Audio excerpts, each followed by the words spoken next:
As kingdom men, I believe we are called to be overcomers. Guys, we're called to live a victorious life, rising above our circumstances, ascending above the issues that can easily cause us setbacks. However, just because this is our calling doesn't mean we signed up for easy when we committed to following Christ. Like everyone, I have good days and I have down days. There are mountains to ascend and there are valleys to navigate in our Christian walk. To make this episode incredibly practical, I want to talk to you about what to do when you're having a down day. In today's episode, I'm going to share some secrets from the Psalms. Let's see what we can learn from David and what he did when he found himself out of the groove. Let's get into it.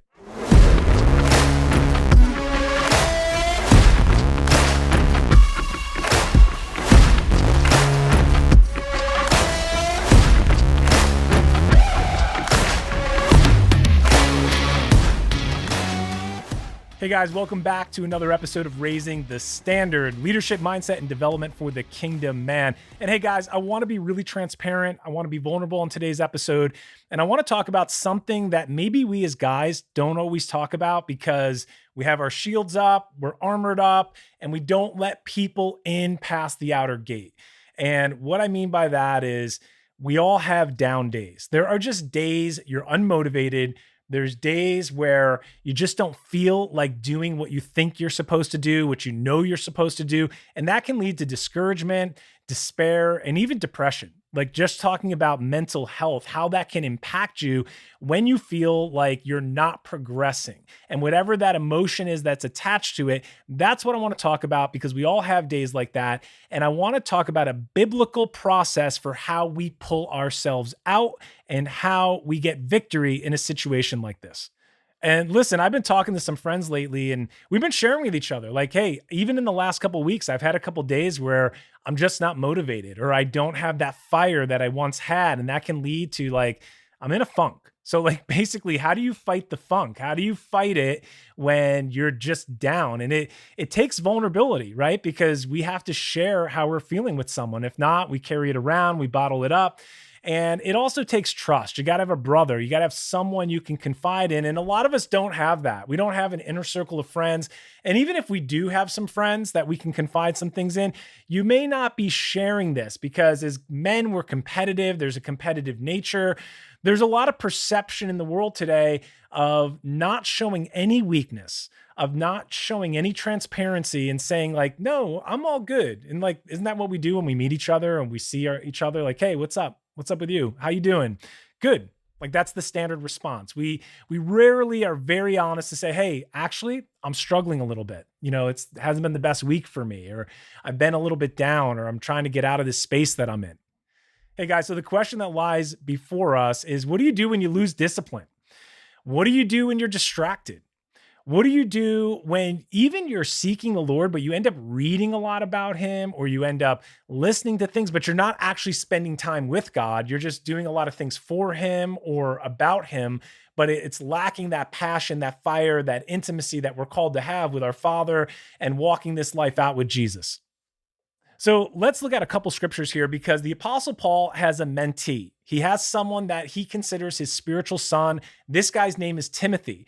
And this is what Paul writes to Timothy. He says, for this reason, I remind you to kindle afresh the gift of God, which is in you. And that word kindle is interesting. He's saying kindle it up, inflame it, strengthen, use zeal. So he's talking about reigniting a fire that was there. There's something you have to do, Timothy, to light this fire, guard this fire. And if it goes down, let me encourage you to kindle it afresh. All right, so here's the question, guys. So what do I do to fight the funk? What do I do when I'm down? Josh, I'm with you. I feel like this. I know what this is like. I've been having some of those days. Or when I have those days, tell me what to do. What do you do? What's the secret? Well, here's my secret. I talk to myself. Okay, now before you think I'm crazy, let me show you in Psalm 42 why I say the remedy is to talk to yourself. So in Psalm 42, David is down. He's having a down day. He's experiencing these things that I'm talking about with you right now. He's discouraged. He's in despair. It's actually depression. And so the background is he's shedding tears. He feels disconnected from God. He used to be in a high position. He's no longer there at this point. I'm talking about a spiritually high position. And he's saying, I used to. And he's like, woe is me. And he's really down in this chapter. Let's just talk really quickly about the catalyst. What has you feeling down? Well, I found there's a couple things, and this is from my own life of observation and experience in my own personal life of why I get down. So here's a couple things. Number one, you backslid. You did something you weren't supposed to do. You feel like you failed God. You stepped away. You fell into sin.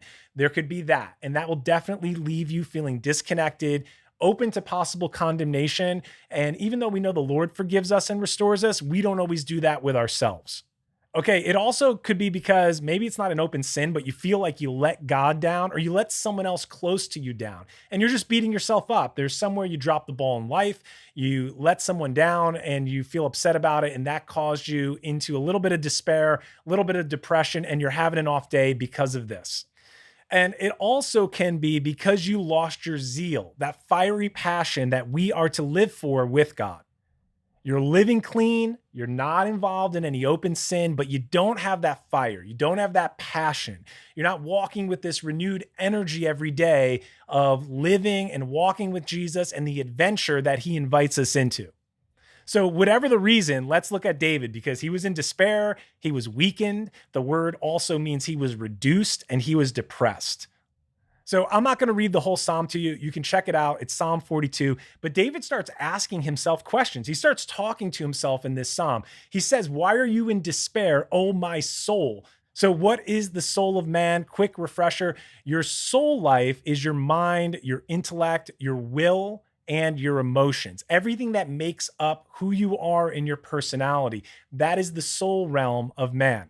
And David's asking himself in verse 5, why are you in despair? Why are you down, oh my soul? He's talking to himself saying, why are you down? And why have you become disturbed within me? And then he shifts to a promise and he says, hope in God. He's encouraging himself. He's speaking to himself and he's saying, I will yet again praise him. So what we see is David is commanding himself. He's talking to himself, but he's taking authority over himself. And he actually commands himself. He commands his soul, that mind, will, and emotion within himself. And he sets his intention and his will, and he's pushing through these emotions. So he doesn't feel right, but he's saying, despite how I feel, I will do this. I command myself, rise up, praise God. I will set my eyes on God regardless of how I feel, regardless of what my emotions are telling me in this moment right now. The next thing David does is he remembers. And he says, I'm in despair, but therefore I will remember you. So guys, remembering is really powerful. It's a powerful exercise to just pause and think about the victories in life. Think about where God brought you out of. Think about what God brought you into. Think about a moment in time. Think about that time you were on top of the mountain and you were fully functioning with power. That is what David's thinking about. He's remembering the goodness of God. He's also remembering those states of being he was in when he was fully powerful, fully alive, and walking in the will of God. The next thing David does, and the last thing I want to focus is on, is he shifts. He shifts from focusing on himself. He starts this psalm by saying, I'm down, I'm in despair, woe is me. And then you see a shift come as he goes through these steps and he starts remembering God's goodness. He shifts to the promises of God. And he starts to say, the Lord will command his loving kindness in the daytime, and his song will be with me in the night, a prayer to the God of my life. So he's shifting from himself and he's focusing his attention, his intention on God versus his emotional state of being. And as he does that, I'm going to tell you, he changed his emotional state of being. He becomes a different man. You become a different man as you shift your attention, because where your focus flows, your energy goes. This is where you change your state. You change that emotional state of being through the power of God, through what you say, what you do. Okay, guys, so I want to wrap this up and tell you, when your desire doesn't reflect how you feel and where you are, you need to do something different. The first thing we see David do in the Psalm is he's desiring something in his inner soul. There's an intention. He wants to change. If you don't want to change, you're not going to change. So you have to say, there's something I want. I need to get out of this. I need to break this thing that I'm in. I need to get back to the mountaintop. I need to start living in victory again. And that desire comes from your inner self, that soul realm where you do have a will. You have to will yourself to say, I do not want to be here anymore. I'm choosing to leave this state. So we also see David uses intense emotion. There's nothing passive about this, okay, guys? This is a man who's pouring out his soul. He's pouring out his voice. He's pouring out his life saying, I need a change. I need to get back to where I was. So you can't do this in a passive way. It's not casual and just say, yeah, that sounds good. Let me try it. Okay, it didn't work for me. No, there is an intention and there is a will that is set on changing his ways and breaking out of this place in life that he found himself in. So talk to yourself. When David is down, he commands himself. When you're in despair, when you're restless, when you're disturbed, when you don't have peace, talk to yourself. Command yourself to bless the Lord. And here's the next thing I want to focus on. Have an expectation. When David prayed this, he wasn't like, let me just pray it and see what happens. He knew that God would answer this prayer. He had a firm expectation that his prayers would be answered. So every time we approach God, expect to hear, expect to get an answer, expect to get what you need from your Father. So have expectation, remember, and praise your way out. That's what blessing the Lord is. It's lifting up that voice of praise. It's worshiping God despite how you feel. So guys, I'll just take us out of this episode with this quick story. Last week, I was walking around. I was in this space. I was like, wow, I need to go back to this Psalm personally for me. And that's why I wanted to bring it to you, because I was having a down day. I was like, I just need to get my fire back. I need to get back. I'm doing a lot. I'm reading a lot. I'm studying. I'm doing some different things that I'm working on. But I wasn't living in that victorious place where I was full of energy and zeal for the Lord. And it was just becoming my everyday routine, and it was lacking something for me. So you know what I did? I did talk to myself, but I went for a walk. I did a prayer walk and I put on some worship music and I just talked to the Lord and I praised my way out of it. I prayed my way out of it. I started remembering everything God has said to me, everything that he is. I started contemplating and meditating on his promises, and I talked to myself. And as I was talking to God, talking to myself, commanding myself, modeling what David models for us, I broke that thing off. And it takes energy. It takes intention. It takes will. And what I mean by will is it's not like your willpower to give yourself your own breakthrough. It's God that gives you the breakthrough, but it's your will to set your intention to say, I'm going to follow God despite how I feel right now.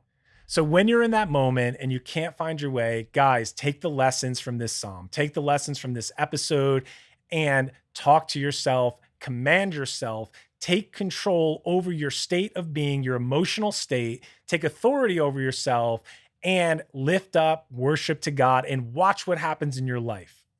Hey guys, I hope this episode encouraged you today. If it did, let me know what you thought. You can reach me at josh@standard59.com. I'd love to hear from you. And if you have a friend that can benefit from this message, please forward the show to them. Let them hear it and encourage another brother in your life today. Until the next time, let's raise the standard. Hey guys, I wrote a book that went on to become a bestseller. It's called The Standard, Discovering Jesus as the Standard for Masculinity. I would love for you to get this. It's available on Amazon right now. But if you visit standard59.com, you can get the first chapter of the book for free. I want to give you the chapter called Jesus Has a Plan. And you need a plan as well. There's specific areas in your life that you will be attacked in. How do I know? Because Jesus was attacked in these areas as well, and there's a pattern to it. And I want to give you this chapter so you can see how Jesus effectively deploys a plan in his life and how he sets the standard for all men to follow and why we need a plan as well. If you want that chapter, go over to standard59.com and grab it. If you want to get the book, you can get the book on Amazon.com.